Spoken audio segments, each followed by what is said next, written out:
नमस्कार दोस्तों।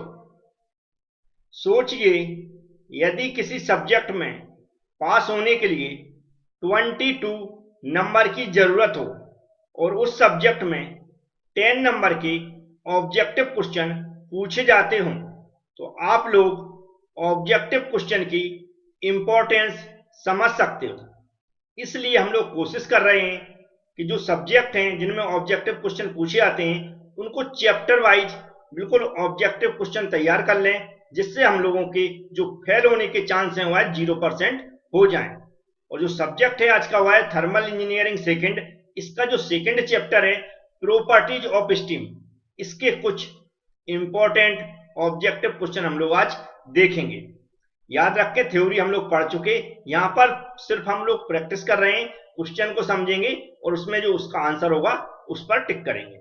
जैसा कि पहले क्वेश्चन में लिखा है, the difference between the temperature of super saturated steam and dry steam is called. Question में पूछा गया है जो सुपर सैचुरेटेड स्टीम है एंड ड्राई स्टीम है,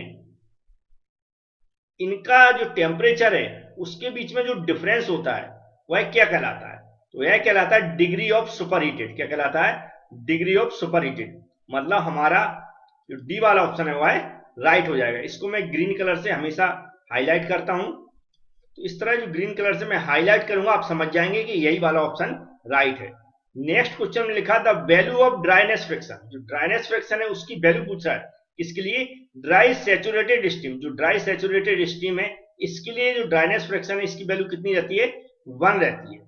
याद रखें, जो ड्राई सैचुरेटेड स्टीम हो गई है, इसके अलावा वेट स्टीम हो गई है और सुपर हीटेड स्टीम, इन सब के लिए भी आप लोग याद रख लें। याद करने से क्या होगा, अगर यहाँ पर ड्राई सैचुरेटेड स्टीम के लिए पूछी गई, हो सकता है वो वेट स्टीम के लिए पूछ दे या सुपर हीटेड स्टीम के लिए पूछ दे, सबके लिए याद करके रखें। नेक्स्ट क्वेश्चन में लिखा हुआ है the total heat of dry steam. जो ड्राई स्टीम है उसके लिए हम लोग क्या इक्वेशन लिखते हैं? याद होगा आपको, वेट स्टीम के लिए सबको याद होगा, जो न्यूमेरिकल क्वेश्चन सॉल्व करते हैं, H equal H plus XL होती है। एक्स क्या होती है? ड्राइनेस फ्रैक्शन होती है। ऐसे ही सुपर हीटेड के लिए क्या लिखते हैं हम? H plus L plus CP T super minus T1 होता है। मैं सही कर देता हूं इसको, क्या होता है? T1। अब जो ड्राई है उसमें X हट जाता है तो हमारा क्या हो जाएगा? ए वाला ऑप्शन राइट हो जाएगा। क्या इक्वेशन होती है? एच क्या होती है? एंथैल्पी। एल क्या है? हमारी लेटेंट हीट है ना, याद रहेगा, लेटेंट हीट। नेक्स्ट क्वेश्चन में लिखा if the specific volume of a steam. Steam के वॉल्यूम की बात कर रही, किसके? स्टीम का जो स्पेसिफिक वॉल्यूम है उसके लिए बोल रहा है is more than the volume given in the steam table. जो स्टीम टेबल में वॉल्यूम गिवन है, इसमें स्टीम टेबल में जो वॉल्यूम गिवन है उससे यदि जो हमारा स्पेसिफिक वॉल्यूम ऑफ स्टीम है उसका यदि अधिक है, तो जो वहां पर स्टीम होगी वह कौन सी होगी? ड्राई होगी, वेट होगी, सुपर हीटेड होगी या ऑल ऑफ द एबव? यहां पर जो होगी वह क्या होगी? सुपर हीटेड होगी। कौन सी होगी? सुपर हीटेड होगी। अब ये क्वेश्चन याद करने का तरीका है, यदि आपको पता है तो ठीक है, नहीं है पता, आप वैसे जब पढ़ेंगे इनको क्वेश्चन को तो आपको याद होने में थोड़ी प्रॉब्लम होगी, लेकिन आप ऐसे सुनेंगे और आंखों से सामने देखते रहेंगे स्क्रीन पर तो ये आपको याद जल्दी हो जाएंगे। कई बार क्या होता है, देखने से जब आप वहां पर टिक करेंगे या जब पेपर में पढ़ेंगे तो याद जल्दी आ जाएगा आपको आंसर। इसलिए इनकी प्रैक्टिस वीडियो के थ्रू करवाना जरूरी है। लास्ट में मैं इसकी पीडीएफ भी, जो एप्लीकेशन के अंदर हम लोगों ने जो पीडीएफ से हम लोग स्टडी कर रहे हैं या वीडियो क्लासेस से स्टडी कर रहे हैं, उसमें इसकी पीडीएफ में प्रोवाइड कर दूंगा, लेकिन अभी आप वीडियो से इसकी प्रैक्टिस कर लें। नेक्स्ट क्वेश्चन में लिखा है on increasing the latent heat pressure of steam. Question में पूछ रहा है कि प्रेशर बढ़ने पर, स्टीम का प्रेशर बढ़ने पर जो लेटेंट हीट है उस पर क्या इफेक्ट पड़ता है? तो स्टीम का प्रेशर बढ़ने से जो हमारी लेटेंट हीट है वह भी क्या होती है? इंक्रीज होती है। तो हमारा बी वाला ऑप्शन राइट हो जाएगा। इस तरह नेक्स्ट क्वेश्चन में लिखा the value of dryness fraction और स्टीम इज ऑलवेज। जो स्टीम है उसकी जो ड्राइनेस फ्रैक्शन की वैल्यू है हमेशा कितनी होनी चाहिए? वह हमेशा 1 से कम होना चाहिए, तो लेस देन 1, मतलब हमारा ए वाला ऑप्शन राइट हो जाएगा। नेक्स्ट क्वेश्चन में पूछा गया है which of the following properties of steam remains constant during the throttling process. Question में पूछा जा रहा है जो थ्रॉटलिंग प्रोसेस होती है उस दौरान स्टीम की ऐसी कौन सी प्रॉपर्टीज है जो कांस्टेंट रहती है? थ्रॉटलिंग प्रोसेस के दौरान स्टीम की ऐसी कौन सी प्रॉपर्टीज है जो कांस्टेंट रहती है? तो यह रहती है एंथैल्पी। जो थ्रॉटलिंग प्रोसेस है उस दौरान एंथैल्पी कैसी रहती है? कांस्टेंट रहती है। नेक्स्ट क्वेश्चन लिखा मोलियर डायग्राम इज ड्रॉ। जो मोलियर डायग्राम है यह ड्रॉ किया जाता है किन के बीच में? मोलर डायग्राम है जो किन के बीच में ड्रॉ किया जाता है? तो ये एंट्रोपी और एंथैल्पी के बीच में ड्रॉ किया जाता है। एंथैल्पी और एंट्रोपी के बीच में ड्रॉ किया जाता है। नेक्स्ट क्वेश्चन में लिखा हुआ है throttling process is represented on Molière chart. Molière chart है उस पर जो हमारी थ्रॉटलिंग प्रोसेस वह रिप्रेजेंट की जाती, तो किस टाइप की लाइनों से रिप्रेजेंट की जाती? तो यह की जाती by flat straight line. By flat straight line के द्वारा ये रिप्रेजेंट की जाती है। नेक्स्ट क्वेश्चन में लिखा सेपरेटिंग कैलोरीमीटर डिटरमाइंस। जो सेपरेटिंग कैलोरीमीटर है इसका हम उपयोग करते क्या डिटरमाइन करने के लिए उपयोग करते हैं? तो हम लोगों ने ये पढ़ा हुआ है dryness fraction of steam. Steam की ड्राइनेस फ्रैक्शन इसको डिटरमाइन करने के लिए हम क्या करते हैं? सेपरेटिंग कैलोरीमीटर का उपयोग करते हैं। नेक्स्ट क्वेश्चन में लिखा Molière chart is. Molière chart किसके बीच में रिप्रेजेंट किया जाता है? पहले मैं क्वेश्चन बता चुका हूं, लेकिन यहां पर सिंबल पूछे गए तो हम जानते हैं कि सी वाला ऑप्शन राइट होगा। एच और एस के बीच में, किस एच और एस के बीच में, एंथैल्पी और एंट्रोपी के बीच में। नेक्स्ट क्वेश्चन लिखा, इसको मैं हाईलाइट कर देता हूं ग्रीन कलर से, ये हो गया। नेक्स्ट क्वेश्चन में लिखा if equal quantities of ice and water, ice और वाटर की equal quantity at 80 degree Celsius पर are mixed then the final temperature of the solution will be, कितना होगा? तो ये 40 डिग्री सेल्सियस होगा। कितना होगा? 40 डिग्री सेल्सियस होगा। नेक्स्ट क्वेश्चन में लिखा हुआ है saturation temperature of steam increase with increase in pressure. Pressure increase के साथ साथ जो सैचुरेशन टेम्परेचर ऑफ स्टीम है, स्टीम का जो सैचुरेशन टेम्परेचर है उस पर क्या इफेक्ट पड़ता है? तो ये बोल रहा है कि ये पहले क्या होता है? First rapidly and then slowly, मतलब इंक्रीज होता है लेकिन पहले तेजी से इंक्रीज होता है फिर धीमे धीमे इंक्रीज होता है। तो हमारा सी वाला ऑप्शन राइट हो जाएगा। इस तरह नेक्स्ट क्वेश्चन में लिखा total heat of vaporisation eight critical point. Critical point पर जो टोटल हीट ऑफ वेपोराइजेशन है वह कितनी होती है? तो वहां पर कितनी होती है? 0 होती है। कितनी होती है? 0। नेक्स्ट क्वेश्चन में लिखा हुआ है इन सैचुरेशन कंडीशन, किसकी बात कर रहा है? सैचुरेशन कंडीशन की बात कर रहा है। The state of vapour is expressed. Saturation condition पर पूछ रहा है जो वेपर की स्थिति है वह कैसे एक्सप्रेस, मतलब कैसे रिप्रेजेंट की जाती है, कैसे स्थिति को व्यक्त किया जाता है? तो यह हमारे प्रेशर और ड्राइनेस फ्रिक्शन के द्वारा व्यक्त किया जाता है। तो हमारा सी वाला ऑप्शन राइट हो जाएगा। नेक्स्ट क्वेश्चन में जो लिखा हुआ है, याद रखें क्वेश्चन आपको याद नहीं होंगे लेकिन इस तरह प्रैक्टिस करने से आपको ये बन जरूर जाएंगे जब भी आप एग्जाम देंगे, अगर इस तरह के क्वेश्चन पूछे जाते हैं। नेक्स्ट क्वेश्चन लिखा if a sample of any steam, क्या पूछ रहा है? Sample of any steam is in the form of dry steam. किसी भी स्टीम का जो सैंपल है वह किसके? ड्राई स्टीम के फॉर्म में है। तो पूछ रहा है then its dryness fraction can be accurately determined.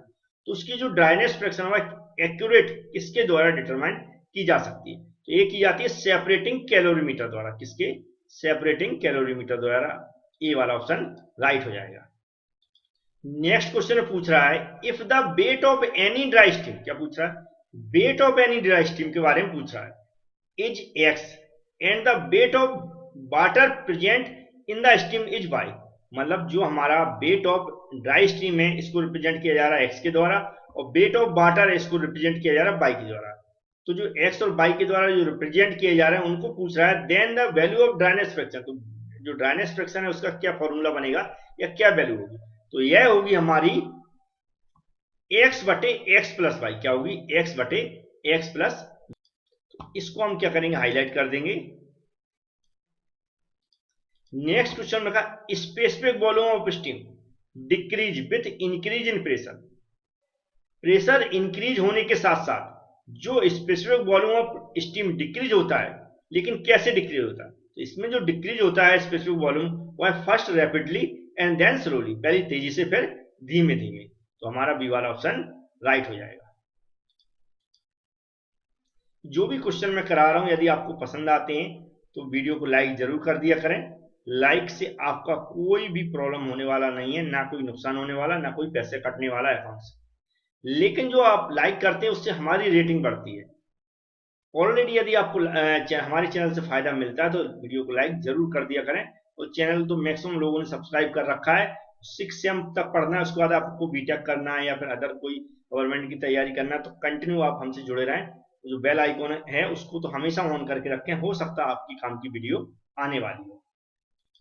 Next question में लिखा है below the triple point of a substance. Triple point आपने पढ़ा होगा, ए बी क्वेश्चन में थ्योरी में करा चुका हूं।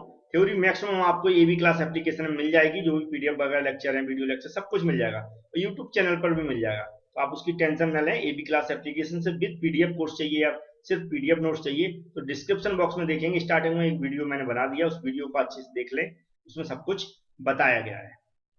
लिखा हुआ है below the triple point of a substance. जो ट्रिपल पॉइंट है उसके जस्ट नीचे जो लाइन है या जो पॉइंट होते हैं वह क्या दर्शाते? तो वह दर्शाते liquid can be converted directly into gas. जो लिक्विड हुआ डायरेक्टली किस में कन्वर्ट हो रहा है? गैस में कन्वर्ट हो रहा है। ये हमारी नीचे वाली लाइन दर्शाती है ट्रिपल पॉइंट के जस्ट नीचे। नेक्स्ट क्वेश्चन में लिखा the amount of heat required to evaporate. क्या पूछा है? The amount of heat required to evaporate 1 kg of water. 1 kg of water को जो एवोपोरेट करने के लिए जो हीट की रिक्वायरमेंट है उसके बारे में बात कर रहा है। At its saturated temperature without any change in temperature is called. तो हम जानते हैं अगर किसी जो भी लिक्विड है, गैस है या फिर स्टीम है, उसका फेस परिवर्तन हो रहा है और टेम्परेचर में कोई परिवर्तन नहीं हो रहा है तो वहां पर कौन सी हीट होती है? लेटेंट हीट होती है। तो लेटेंट हीट देखो यहां पर लिखा लेटेंट हीट ऑफ वेपोराइजेशन, तो हमारा डी वाला ऑप्शन राइट हो जाएगा। नेक्स्ट क्वेश्चन में लिखा हुआ है if the temperature of steam, temperature of steam की बात कर रहा है, एट अ सर्टेन प्रेशर, कुछ प्रेशर पर, इज मोर देन, मतलब जो स्टीम का टेम्परेचर है कुछ प्रेशर पर कैसा है? मोर देन मतलब ज्यादा है। तो वहां पर पूछा है the saturated temperature at that pressure, इस प्रेशर पर जो सैचुरेटेड टेम्परेचर है, then the state will be, जो स्टेट होगी उसकी जो अवस्था होगी वह क्या होगी? तो यह होगी सुपर हीटेड। कैसी होगी? Super heated. डी वाला ऑप्शन हमारा राइट हो जाएगा। नेक्स्ट क्वेश्चन में लिखा for which of the following substance can gas law B use. इनमें से बताना कौन कौन सब्सटेंस हैं जो गैस लॉ का पूरी तरह यूज करते हैं। तो ये होता है सुपर हीटेड स्टीम। हमारा डी वाला ऑप्शन इसका भी राइट हो जाएगा। कभी भी क्वेश्चन समझ में ना आए तो हिंदी इंग्लिश दोनों में क्वेश्चन दिए गए हैं, दोनों में ऑप्शन दिए गए हैं, आप वीडियो पॉज करके उसको अच्छे से पढ़ लें तो समझ में आ जाएगा। कई बार होता है कि आपके यहाँ सराउंडिंग में आवाज है, आप ध्यान से सुन नहीं रहे हैं, तो जो मैं यहाँ पर समझा रहा हूँ अच्छे से नहीं सुनाई देता है। तो आप कोशिश करें क्वेश्चन प्रत्येक पढ़ें, प्रत्येक को क्वेश्चन को पूरा पढ़ें, उसके ऑप्शन पूरे पढ़ें, फिर उसका आंसर जो भी मैं ग्रीन कर देता हूं उसको देखें। नेक्स्ट क्वेश्चन पूछ रहा है the state of wet steam can be fully defined. जो वेट स्टीम की अवस्था है उसको फुली डिफाइन किसके द्वारा किया जाता है? जो वेट स्टीम की अवस्था उसको फुली डिफाइन किसके द्वारा किया जाता है, मतलब उसको डिफाइन पूरी तरह किसके द्वारा डिफाइन किया जाता है? तो ये प्रेशर एंड ड्राइनेस फ्रिक्शन के द्वारा इसको पूरी तरह डिफाइन किया जाता है, मतलब डी वाला ऑप्शन राइट हो जाएगा। नेक्स्ट क्वेश्चन में लिखा हुआ है which of the following properties of water, water की कौन सी प्रॉपर्टी पूछ रहा है, will decrease to zero at critical pressure. Critical pressure पर वाटर की ऐसी कौन सी प्रॉपर्टीज है जो घटकर कैसी हो जाती है? जीरो हो जाती है क्रिटिकल प्रेशर पर। तो उस प्रॉपर्टीज के बारे में बताना, तो ये प्रॉपर्टीज होती है लेटेंट हीट ऑफ वेपोराइजेशन। क्या होती है? लेटेंट हीट ऑफ वेपोराइजेशन, मतलब हमारा डी वाला ऑप्शन इसका भी राइट हो जाएगा। अब नेक्स्ट क्वेश्चन में लिखा था state of super heated steam. जो सुपर हीटेड स्टीम है उसकी अवस्था को किसके द्वारा पूरी तरह डिफाइन किया जाता है? सुपर हीटेड स्टीम की अवस्था को किसके द्वारा पूरी तरह डिफाइन किया जाता है? तो यह बोथ प्रेशर एंड टेम्परेचर दोनों के द्वारा डिफाइन किया जाता है, मतलब डी वाला ऑप्शन राइट हो जाएगा। नेक्स्ट क्वेश्चन लिखा था ट्रू स्टेटमेंट, मतलब एकदम ट्रू स्टेटमेंट बताना regarding the critical condition of steam. Steam की जो क्रिटिकल कंडीशन है उसके रिगार्डिंग हमें इनमें से एक ट्रू स्टेटमेंट को पहचानना है। तो लेटेंट हीट इज जीरो, अभी मैंने बताया था। Water is directly converted into steam, ये भी सही है। At this all the properties of water and steam are same, मतलब हमारा ऑल ऑफ द अबव मतलब सारे ऑप्शन राइट है। तो ये भी क्वेश्चन आपको समझ में आ गए होंगे। तो आज के लास्ट क्वेश्चन है दोनों, जैसे कि पहले 27 नंबर के क्वेश्चन में लिखा है heating steam above it's saturation temperature at a given pressure is called. Question पूछ रहा है एक क्या है, गिवन टेम्परेचर पर कोई टेम्परेचर है निश्चित, हमारा जो प्रेशर है उस पर पूछ रहा है कि जो हमारी स्टीम है, जो हमारा प्रेशर है, फिर से समझ लें क्वेश्चन को, जो किसी गिवन प्रेशर पर मतलब कोई प्रेशर दिया है, फिक्स निश्चित प्रेशर है उसका, और उस पर किसी स्टीम को सैचुरेशन टेम्परेचर तक गर्म किया जाता है, सैचुरेशन टेम्परेचर तक गर्म किया जाता है। हीटिंग लिखा, heating steam above it's saturation temperature, मतलब सैचुरेशन टेम्परेचर के और ऊपर गर्म किया जाता है, तो उस अवस्था को क्या बोलते हैं? तो उसको बोलते हैं हम सुपर हीटिंग। क्या बोलते हैं हम? Super heating.